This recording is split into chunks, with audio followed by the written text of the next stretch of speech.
Halo, Shalom. Perkenalkan, nama saya Ruth Retnosari. Suami saya bernama Gunawan Subroto. Saya akan bersaksi bagaimana virus corona menyerang kepada kami sekeluarga sampai merenggut nyawa suami saya.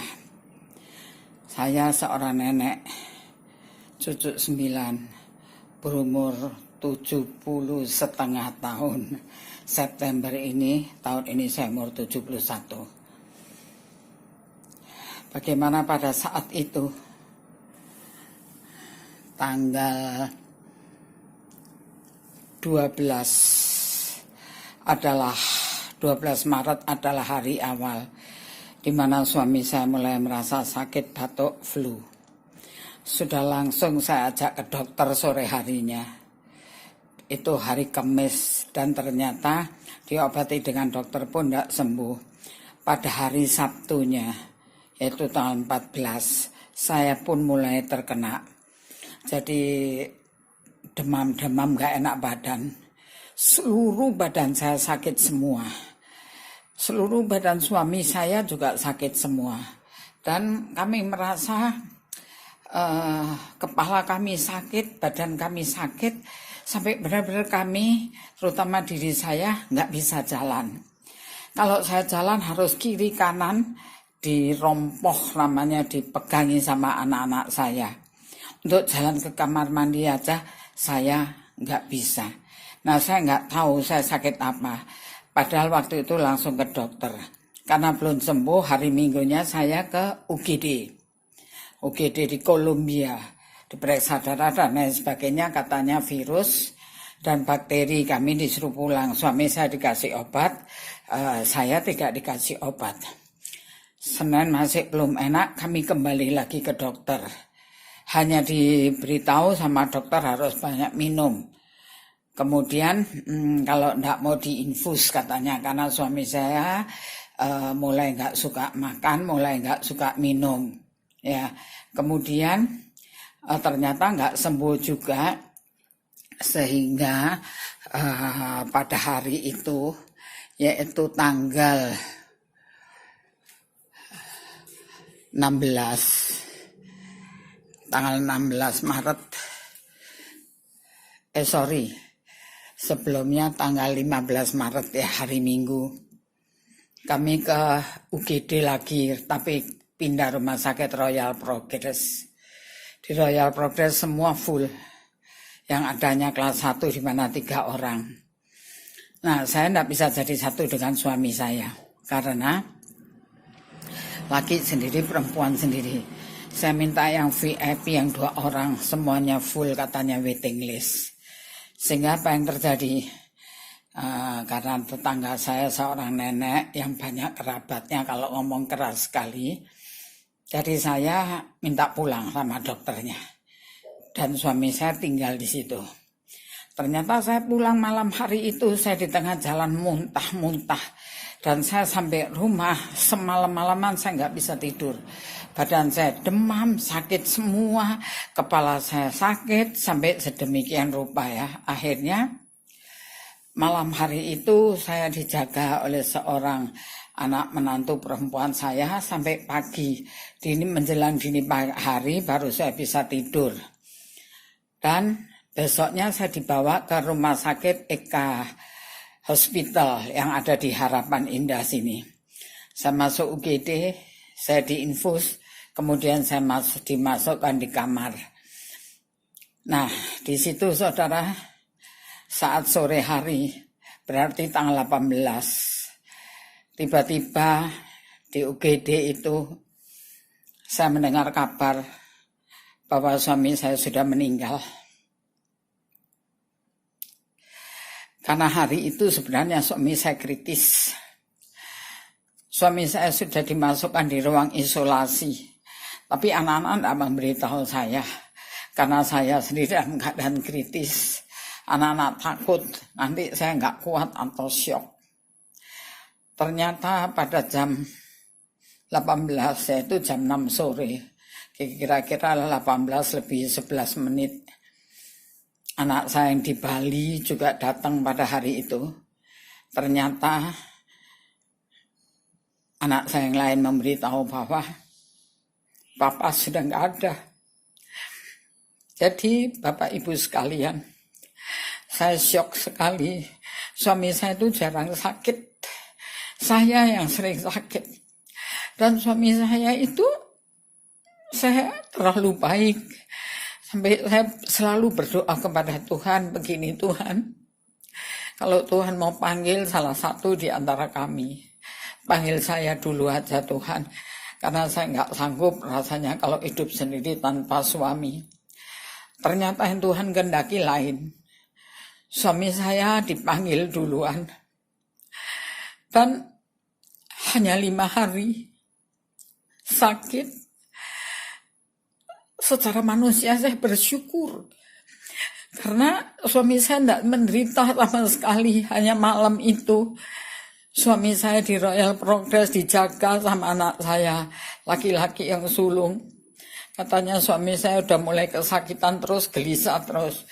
Sedangkan saya pulang ke rumah, malam terakhir berarti waktu itu saya melihat suami saya pamit, Pap aku pulang dulu ya, karena aku tidak bisa tidur di sini. Orangnya ramai, berisik dan batuk-batuk terus. Dan apa saudara, ternyata benar-benar itu adalah pertemuan terakhir bagi saya.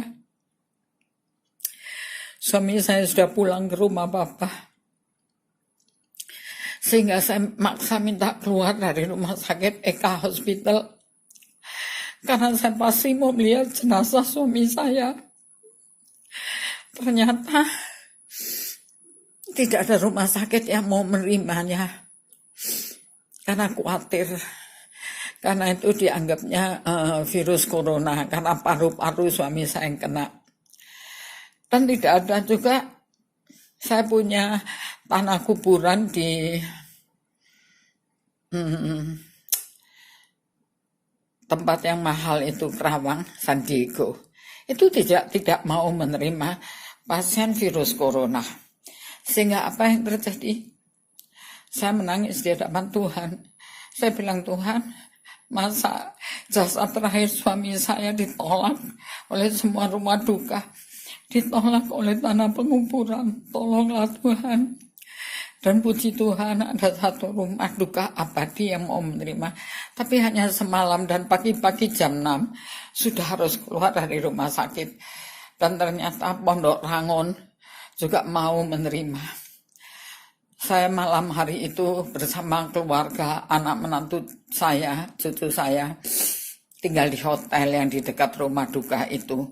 Karena pulang kan jauh, karena besok-besok pagi harus bangun menyelesaikan penguburannya.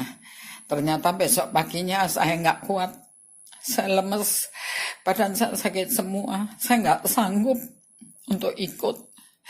Akhirnya anak perempuan saya memutuskan, Mama nggak usah ikut. Dan beberapa anak mantu saya juga nggak ikut. Karena kami semua terserang demam. Kami masih tidak tahu kalau itu corona. Akhirnya yang ngupur hanya anak perempuan saya bersama dengan suami anak-anaknya. Anak laki-laki saya yang paling gede bersama istrinya dan anak bungsu saya sendiri.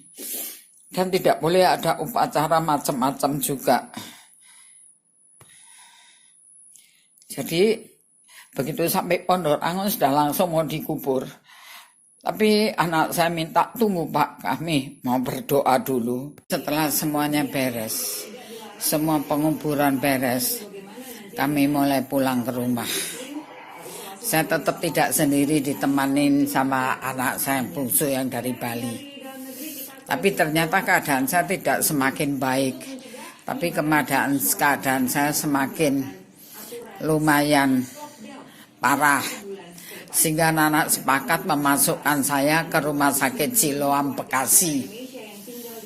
Kebetulan di situ temannya anak saya adalah teman direktur rumah sakit di situ. Sehingga kami dibawa ke sana, dimasukkan ke satu ruang penyaringan gitu, screening atau apa ya, kemudian masuk ke UGD. Setelah itu kami diinfus, saya diinfus masuk ke ruang VIP. Ternyata hanya semalam, karena hasil CT scan paru-paru saya yang bersama anak mantu saya diperiksa semuanya, ternyata saya hasilnya kurang bagus. Bahkan anak menantu saya juga kurang bagus. Dan saya harus masuk ruang isolasi.